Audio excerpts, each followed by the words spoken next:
ఇవాళ రాష్ట్రంలో ఎక్కడ పోయినా కూడా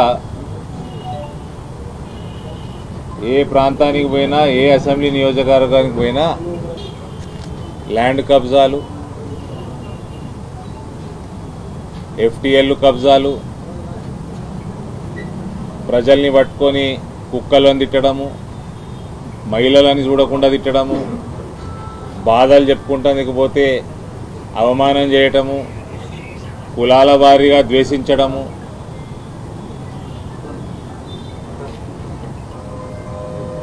ఇంద్రకరణ్ రెడ్డి గారు మిమ్మల్ని మేము నీకు ఒక 30-40 సంవత్సరాల రాజకీయ చరిత్ర ఉన్నది. మీరు 4 సార్లు ఎమ్మెల్యే ఉన్నాడమ్మా. ఆయన 4-5 సార్లు ఎమ్మెల్యే ఉన్నట్టు నాకు గుర్తు. ఎంపీగా ఉన్నాడు, జెడ్పీ చైర్మన్ ఉన్నాడు. మేము చిన్నప్పటి నుంచి స్కూల్కి పోయినప్పటి నుంచి ఇంద్రకరణ్ రెడ్డి గారు అంటే ఆయన పెద్ద నాయకుడు అన్న పేరున్నది ఆయనకి. మీకు ల్యాండ్ కబ్జాలు చేసి ప్రజలని కుక్కలను తిట్టడము, ల్యాండ్ కబ్జాలు చేయాల్సిన అవసరం ఏమున్నది? మీకు మీ ల్యాండ్లు పెంచుకోవడానికి టోటల్ జిల్లా ప్రజలకు ఇబ్బందులు పెట్టాల్సిన అవసరం ఏమున్నది? సిటీ నడి మధ్యలో ఉన్న కలెక్టర్ కాంప్లెక్స్ తీసుకుపోయి ఊరవతల పడేసి మీ ల్యాండ్లు చుట్టుపక్కల ల్యాండ్ రేట్లు పెరుగుతందుకు మొత్తం జిల్లా ప్రజలందరినీ ఇబ్బంది పెట్టాల్సిన అవసరం ఏమున్నది?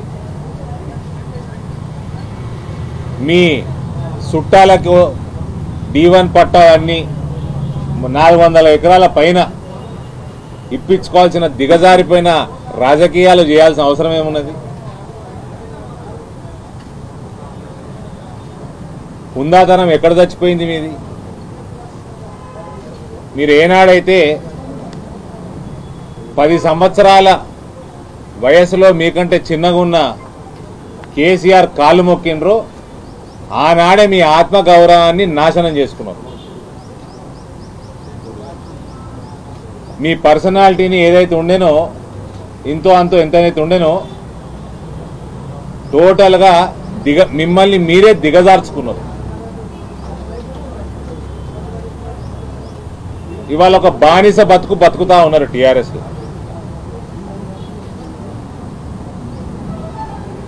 మీరేమో ప్రజల్ని కుక్కలు అంటున్నారు, మీ ముఖ్యమంత్రి మహిళల్ని కుక్కలు అంటున్నాడు, మీ ముఖ్యమంత్రి మీ తోలు తీస్తా అంటున్నాడు. ఏమండి ఇంద్రకరణ్ రెడ్డి అంకుల్, మీ తోలు తీస్తా అన్నా కూడా నువ్వు ఆ పార్టీలో ఇంకా ఆత్మాభిమానం చంపుకొని ఉండాల్సిన అవసరం ఉన్నదా? మీ కాళ్ళు లాబట్టి బండకేసి కొడతా అన్నాడు నోరిప్పితే. ఎక్కడి నుంచి ఏ స్థాయికి దిగజారిపోయారు మీరు దిగజారిపోతే దిగజారిపోండి, ఎవరికి ఏం అభ్యంతరం లేదు.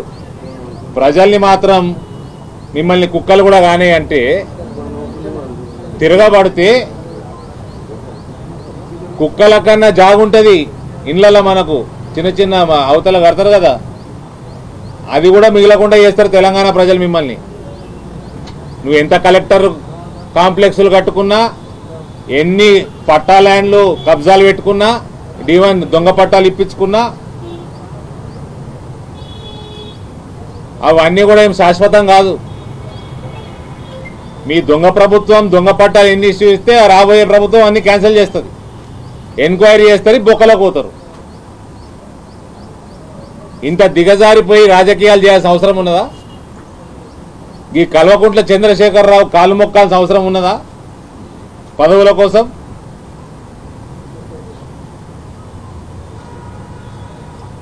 ఇంతో అంతో అభిమానిస్తుండే, ఆయనతో వీకింది మొత్తం. టోటల్గా దిగజారిపోయి రాజకీయ వ్యవస్థని దిగజారి చేసి హుందాతనంని నాశనం చేసేసి భ్రష్టు పట్టించారు మొత్తం అందరు కలిసి మియాసుంటారు. ఏమవసరం అండి ఈ హిందూ వ్యతిరేకులకి, హిందూ సమాజంని పగబట్టిన వాళ్ళకి, నాస్తికులకి, హిందువులని తిట్టేటోళ్ళకి, యాదవుల్ని తిట్టేటోళ్ళకి, కులాల వారీగా విభజించి మైనారిటీలకి హిందూ సమాజం యొక్క మంచి భవిష్యత్తుని వాళ్ళకు తాకట్టు పెట్టాల్సిన అవసరం ఏమున్నది?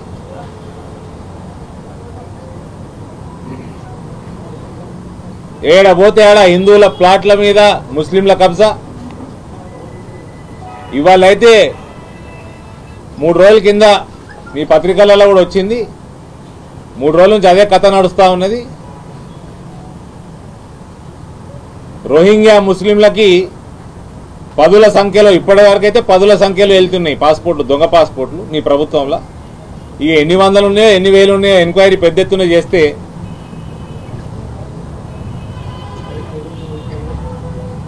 బయటపడతాయి అన్నీ. బైన్సాల హిందువుల ఇండ్లు కాల్స్తే అట్లీస్ట్ పోయి అక్కడ పలకరించిన పాపాన పోయినావా?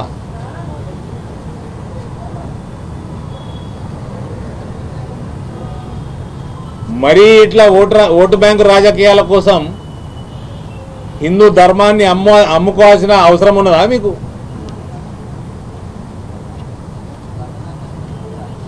ఇవాళ చీ కొడుతున్నారు మిమ్మల్ని నిర్మల్ ప్రజలు. దీని బదులు రాజకీయ సన్యాసం తీసుకొని ఇంట్లో కూర్చోవడం మేలు.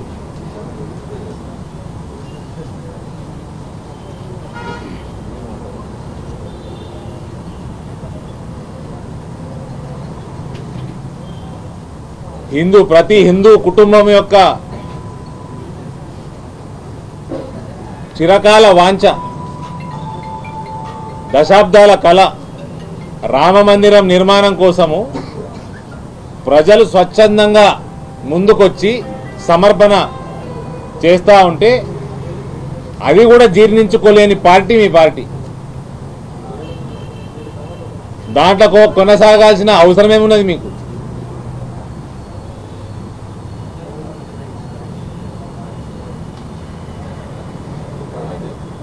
హిందువుల కోసం పాకిస్తాన్, బంగ్లాదేశ్ అటువంటి దేశాలలో హిందువుల మీద జరుగుతున్న అగాచాయాలకు భయపడి వచ్చేసిన వాళ్ళకి ఇక్కడ పౌరసత్వం ఇచ్చే బిల్లుకి వ్యతిరేకం చేసే పార్టీలు ఉండాల్సిన అవసరం ఏమున్నది మీకు?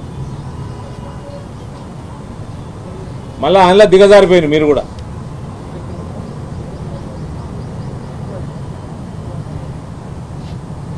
మీరు దిగజారినండి. హిందూ సమాజాన్ని నాశనం చేస్తున్నారు మీరు.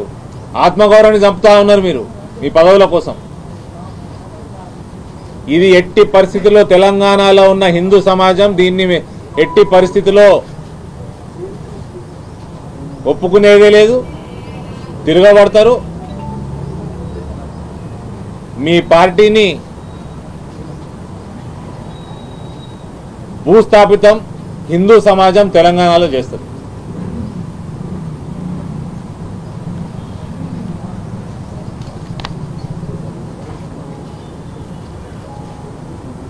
కోర్టు చివాట్లు పెట్టినా కూడా ఈడ 25 ఎకరాలు ఉందమ్మా మనకి కలెక్టర్ 26 ఎకరాలు మంచి లొకేషన్లో ఉన్నది, కన్వీనియంట్ లొకేషన్లో ఉన్నది. తీసుకుపోయి దాన్ని కుదించి దాన్ని 15 ఎకరాలు చేసి అక్కడ ఎందుకు కట్టుకోవాల్సిన అవసరం ఏమున్నది?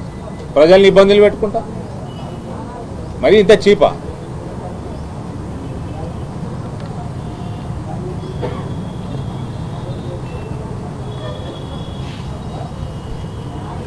గొలుసుకట్టు చెరువులు, కబ్జాలు పెట్టుడు,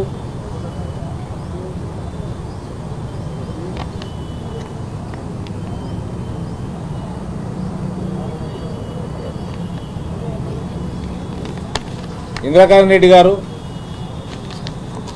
మీకు చిన్నోడినైనా సరే మీకు సలహా ఇస్తా ఉన్నా, ఆత్మగౌరవం చంపుకున్నాక మనిషికి మిగిలేదేముండదు. రాజకీయ సన్యాసం తీసుకోండి. మిమ్మల్ని ఎట్లా ప్రజలు ఒడగొడతారు, చిత్తు ఒడగొడతారు. దానికంటే ముందు రాజకీయ సన్యాసం తీసుకొని కొద్దో గొప్ప మిగిలిపోయిన గౌరవం కాపాడుకోండి అని నేను మీకంటే చిన్నవాడినైనా సలహా ఇస్తా ఉన్నా. చెప్పినా కదా, వన్కల్ గ్రామమే దానితో స్టార్ట్ చేసినాం. మిమ్మల్ని కుక్కలు కూడా కానీ అని ప్రజల్ని అన్నాక అంటే వీళ్ళకి అహంకారం అండి. అలా ముఖ్యమంత్రిని చూసుకోనో మరి ఏం చూసుకోనో. మా ముఖ్యమంత్రి చెడిపోయినోడు ఉన్నాడు.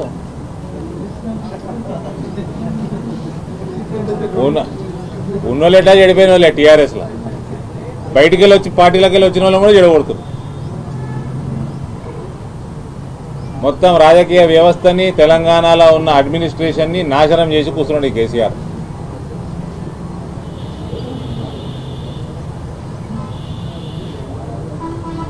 కొడుకు అలిగిపోయి అమెరికా పోయిందంట. పోయినోడిని దుబాయ్ దాకా పోయినోడిని ఫోన్లు చేసి బతిమలాడుకొని వాపసు పిలిచారు. మీరు కనుక్కోండి మీడియా. ఎమిరేట్స్ ఫ్లైట్ టికెట్లు తీస్తే తెలుస్తుంది. మళ్ళీ పిలుచుకున్నారు దుబాయ్కి వెళ్ళి. అప్పట్లోనేమో బిడ్డే పిల్లగాళ్ళని ఇచ్చిపెట్టి అమెరికా వీకింది. ఇందూరు ప్రజలు ఓడగొడుతుంది. ఎమ్మెల్సీ కావాలి, మంత్రి పదవి కావాలని. పిల్లగాళ్ళనేమో రోజు అమ్మగాలని ఎడితే ముసలాయన తట్టుకోలేక ప్రగతి భవన్ ఇచ్చిపెట్టే, సెక్రటరియట్ గులగొట్టే, హైదరాబాద్ ఇచ్చిపెట్టి పోయి ఆ ఫామ్ హౌస్లో పన్నెండు ఆడ కూడా చైన్ లేకుండా చేస్తారు ముసలాయనకి. ఓ దిక్కు కొడుకు దిగిపోమని, బిడ్డనేమో మంత్రి పదవి కావాలి. బిడ్డ మంత్రి పదవులు ఖాళీ లేవు, ఫుల్ ఉన్నాయి. అవి ఖాళీ కావాలంటే ముఖ్యమంత్రి మారితే మళ్ళీ ఫ్రెష్ ఫేస్లకు వస్తుందని ఆశ. ఆమె ఒక దిక్కు ముసలాయనని సాగు కొడుతున్నది, కొడుకో దిక్కు సాగు కొడుతున్నాడు. ఈయన్ని ముఖ్యమంత్రి చేస్తే అల్లుడు చంపేస్తానని అల్లుడు బెదిరిస్తున్నాడు. ఆ ముసలాయన పాగలైపోయి ప్రజల్ని కుక్కలు అంటున్నాడు, నక్కలు అంటున్నాడు, ఇష్టమున్న భాష మాట్లాడుతున్నాడు.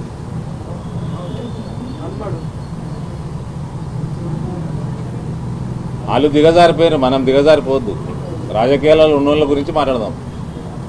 ఇంకో ఒకళ్ళగా అదేదో కొత్త బస్సుల మీద చూసిన ఈ మన తెలంగాణ ప్రాంతంలో నిర్మల్ నుంచి కూడా మనకు అనేక మంది ఎన్ఆర్ఐ సోదరులు ఉన్నారండి. గల్ఫ్లో ఉండే ప్రజలు ఉన్నారు. అరే నీ దిక్కుమాల బర్త్డే కోసం 500 కోట్లు ఖర్చు పెట్టుకోవాల్సిన అవసరం ఉందనే. అన్న 450 కోట్లు మీ సంతోషం మింగి ఉంటాడు. అది మళ్ళీ దానికి ఇంత పెద్ద ఫోటోలు వేస్తున్నారు దానికి బస్సుల మీద. అదే 500 కోట్ల రూపాయలతోటి ఎన్ఆర్ఐ సెల్లు స్టార్ట్ చేస్తే 10 లక్షల మందికి పైన ఉన్నారు తెలంగాణ నుంచి గల్ఫ్లో. వాళ్ళు బాగుపడుతున్నాయి కదా, వాళ్ళొక వ్యవస్థ తయారవుతుండే కదా, పర్మనెంట్ వ్యవస్థ. నీ దిక్కుమాల బర్త్డే చేసుకుంటే ఏంది, చేసుకోకుంటే ఏంది, నువ్వు ఇంట్లోకి వెళ్ళి బయటికే వెళ్ళావు. నీ కొడుకు వచ్చే నిన్ను కలవలే, జల్లెడి చెట్టు పెట్టిండా అంటే చంపేద్దామనే. నీ కొడుకు కలవకపోయా నిన్ను, నీ బిడ్డ కలవకపోయా నిన్ను. 500 కోట్లతోటి ఎన్ఆర్ఐ సోదరులు బాగుపడుతుండే కదా, వాళ్ళ లైఫ్ ఒక ట్రాక్ మీదకి వస్తుండే కదా. నీకు శాత కాదు. నేను ఒక ఎంపీ అయ్యి నా ఆఫీస్కి వెళ్ళి ఎన్ఆర్ఐల కోసం చిన్న సెల్ నడిపిస్తాను నేను.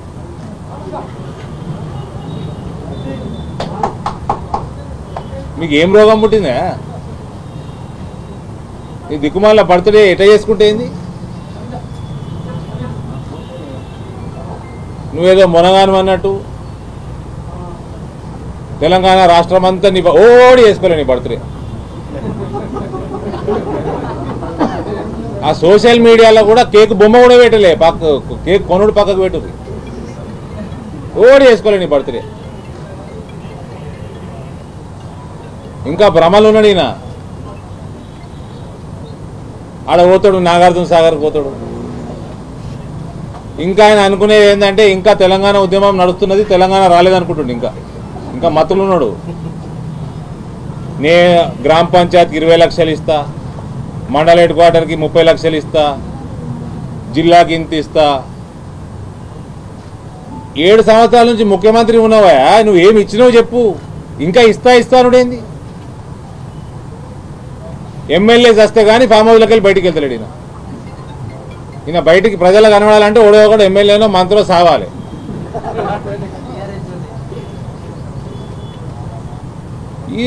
ఇటువంటి ముఖ్యమంత్రి అయితే మేము చూడలేదండి ఎప్పుడు. హాయ్ ఫ్రెండ్స్, మా టుడే టుమారో యూట్యూబ్ ఛానల్ చూస్తున్నందుకు చాలా థ్యాంక్స్. మరిన్ని లేటెస్ట్ వీడియోస్ కోసం వెంటనే సబ్స్క్రైబ్ చేయండి. అలాగే ఈ బెల్ ని కూడా రింగ్ చేసేయండి. మా నోటిఫికేషన్స్ అన్ని మీ మొబైల్లో వస్తాయి. అలాగే మా వీడియోస్ మీకు నచ్చితే లైక్ చేయండి, షేర్ చేయండి, నచ్చకపోతే కామెంట్ చేయండి.